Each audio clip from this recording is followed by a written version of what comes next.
Today's questioner asks, how do I stop panicking when I make small mistakes at work? I'll miss a fairly standard email once every couple of months and start melting down and assuming my life and career are over every time.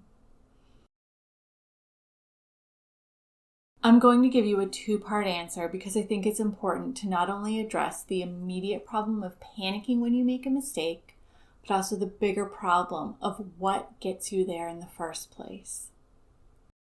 Let's start with how to stop the panic once you make the small mistake. Take a deep breath and then let it go with a slow exhale. There's going to be some tough love in here. First, get real with yourself. If this has happened in the past, has it ever led to the end of your life or career? Why do you think a small mistake would cause you to lose your job? If you've had some experience that leads you to believe this is a possibility, for example, a colleague was let go for a similar small mistake, or your boss has a zero tolerance for mistakes policy, is this really the job you want to be in? I'm pretty sure your health and sanity are worth more than any job.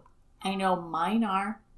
So if you have a realistic expectation that the outcome of your mistake will be the end of your career, then I urge you to consider how bad it would actually be to lose this job. No one is perfect. Everyone makes mistakes. That's the truth of being human. Losing this job would give you the opportunity to find another where the expectations are more realistic. However, if you don't have any past experience that leads you to believe this is a realistic possibility, then it's time to get fear out of the driver's seat. The next time this happens, take a slow, deep inhale and silently repeat, mistakes happen. Then take a long, slow exhale and silently repeat, and life goes on. Keep taking these long, slow breaths and repeating this mantra or another one that helps you. Try, I'm only human and humans make mistakes, or this has happened before and it all worked out okay, until you begin to calm down. Next, picture your fear, personify it. What would it look like if it was a Sesame Street character? Your fear is afraid you're in danger. It's trying to keep you safe. Give it a hug. Reassure it that you are, in fact, safe, that all will be okay. The more you practice this, the quicker you'll find that you'll shift out of panic, and the less likely you will be to return to panic the next time this type of mistake happens. I want to add a small side note here. Once you calm the immediate panic, own your mistake, take steps to make it right, apologize for the error, and then release it and move on. Are you allowing yourself to feel your emotions as they come up in other parts of your life? If you're stuffing down your emotions in other parts of your life, you could be having an outsized reaction here because the pit you bury your emotions down into is full and everything is bubbling over. If you notice that you seem to have outsized reactions to some things while remaining stoic in many other parts of your life, I encourage you for so many reasons to feel and experience your emotions as they happen. Next, let's talk about why you're making these mistakes in the first place. This is a mistake you seem to make on a somewhat regular basis.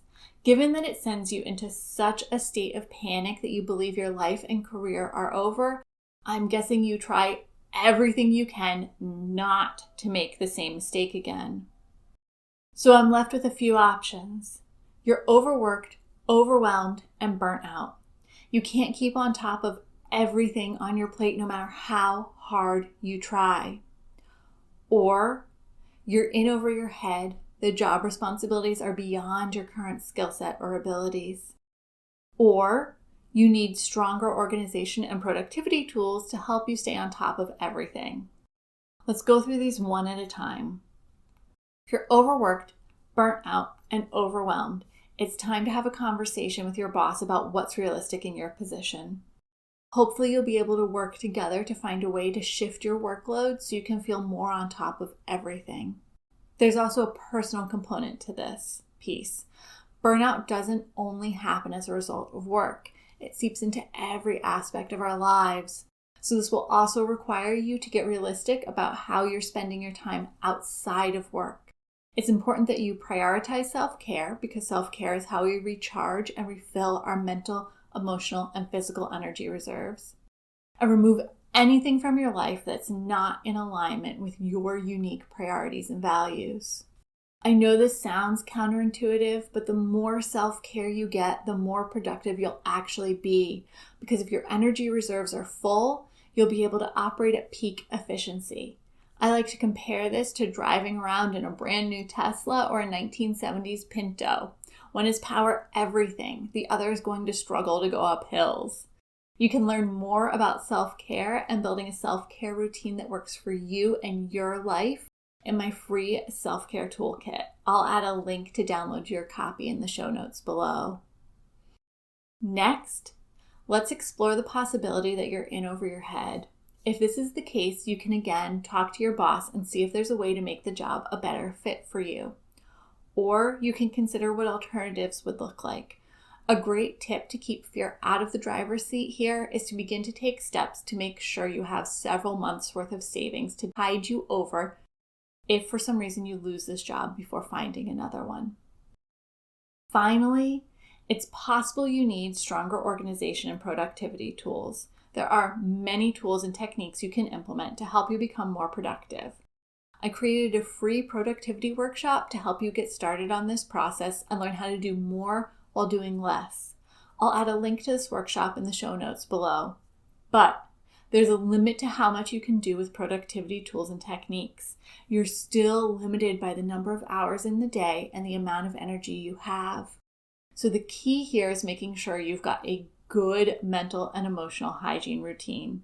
That includes getting clear on your unique priorities and values, creating and holding healthy boundaries, and building a sustainable self-care and self-work routine. If you want to learn more about building a mental and emotional hygiene routine that works for you and your life, schedule a no-cost discovery session with me today and let's start the conversation. Regardless of what the underlying issue is, the first step is to calm the immediate panic. The second step is to dive in and figure out how to be proactive in avoiding this mistake in the future. I'm sending you a great big hug. You've got this. I hope you enjoyed this bit of solicited advice. Make sure you subscribe to my channel to be notified whenever I post new content.